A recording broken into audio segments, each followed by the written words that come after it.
The Venerable Lord shows his grace, then alone one meditates on his name. Should the true Guru by his sweet will meet, then one in spontaneous poise sings the Lord's praise. When the true Lord himself so pleases, the mortal blooms by ever singing Lord's praise night and day. He forsakes ego, self conceit, and mammon and is easily absorbed in the name. He, the Creator himself, does everything, and when he himself blesses us, then alone do we receive. When Reverend God shows mercy, then alone we meditate on his name. Within my mind is the true love of the perfect true Guru. Him I serve day and night and do not forget him ever. I never forget the Lord and night and day contemplate him. When I cherish him, then alone do I live. When I hear of the Guru with my ears, myself is tiated. By Guru's grace, I quaff the name nectar. If the Lord is graceful, then I would meet the true Guru, and my discriminating mind would day and night reflect on the name. Within me is the true love of the perfect true Guru. If by great good fortune the mortal obtains true holy company, then is he blessed with the Lord's ambrosia. When night and day he remains absorbed in the Lord's love, then he attains state of equipoise. When he merges in equipoise, then he becomes pleasing to the God's mind and ever remains uncontaminated and detached.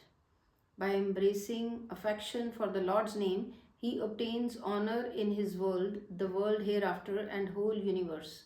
Both from weal and woe he remains immune, and whatever the Lord does, with that he is pleased. By good luck, the company of true holy persons is procured, and then one enjoys the God's elixir. Pain results from love of another than God, and the death's courier catch the egocentric. Stung by the pain of the worldly love, he bewails day and night. Being fascinated by the agonizing worldly valuables, he becomes wrathful in pride, and his life passes saying, "It's mine, it's mine." He does not remember God, who gives him gifts, and depart regretting in the end. Without the name, nothing goes with the mortal. The son's wife, wealth have hoodwinked him. In duality, an apostate suffers pain, and the death's courier keeps an eye on him. Taking pity on me, the Lord has united me with himself, and I have obtained his presence. With folded hands, I ever remain standing in the Lord's presence, and have thus become pleasing to his mind.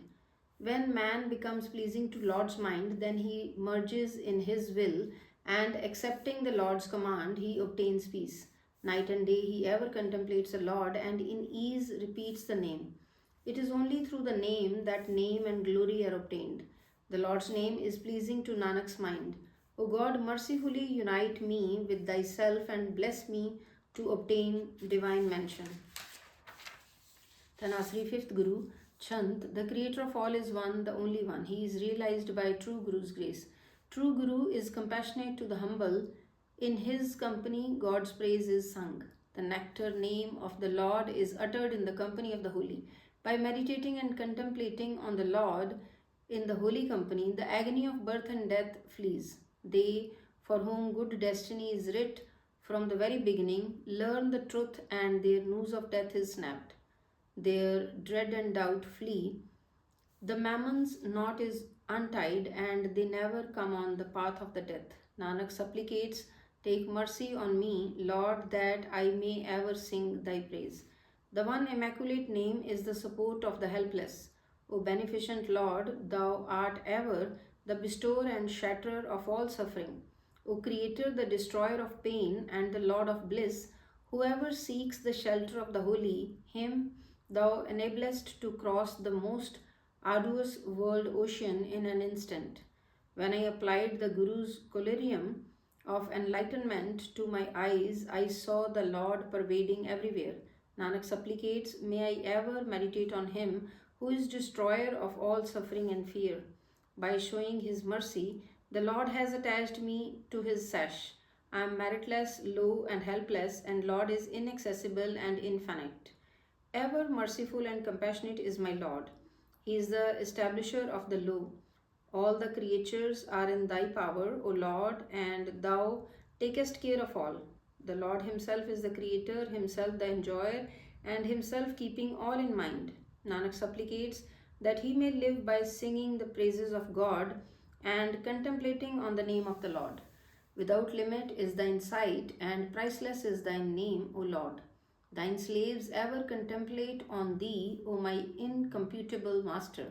By thine prayer thou abidest on the saints' tongue, and they are intoxicated with thine elixir, O Lord. The supremely fortunate fall at the Guru's feet, and night and day they ever remain wakeful. Ever and ever meditate thou on the Lord, who is worthy of meditation, and with thy every breath utter thou his praises. Nanak supplicates that he is the dust of the feet of the holy, and the Lord's name is invaluable. Rag Tanasri hymns of Reverend Saint Kabir. The creator of all is one, the only one. He is realized by true Guru's grace.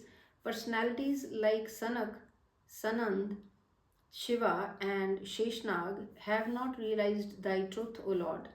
By association with the saints, the omnipresent Lord abides in the mind, such as Hanuman, Garur, Indra, king of gods, and Brahma, the lord of men, do not know thine excellencies, O Master. The four Vedas, 27 Samritis, 18 Puranas, the lord of Lakshmi, Vishnu, and Lakshmi do not understand thee, O Lord. Kabir says, he who falls at the Lord's feet and remains in his shelter does not wander into existences. Each day, each pahar, 3 hours, and each hour life is diminishing and the body is declining. Death is walking around like a hunter and a butcher. Say, what method should man adopt to escape? That last day is fast approaching. Of mother, father, brother, son, wife, say, who belongs to whom? So long as the light of the life remains in the body, the beastly man does not understand his own self. He is greedy to maintain his life status and sees nothing with his eyes. Kabir says, listen, O mortal, shed thou thy mental doubts, contemplate only on the one name, O mortal, and seek but one Lord's asylum. What surprise can there be for the man to attain salvation who knows even something of love and meditation of God? As water falling in water does not separate again, so the weaver melting down has blended with the Lord. O man of God, I am mentally a simpleton.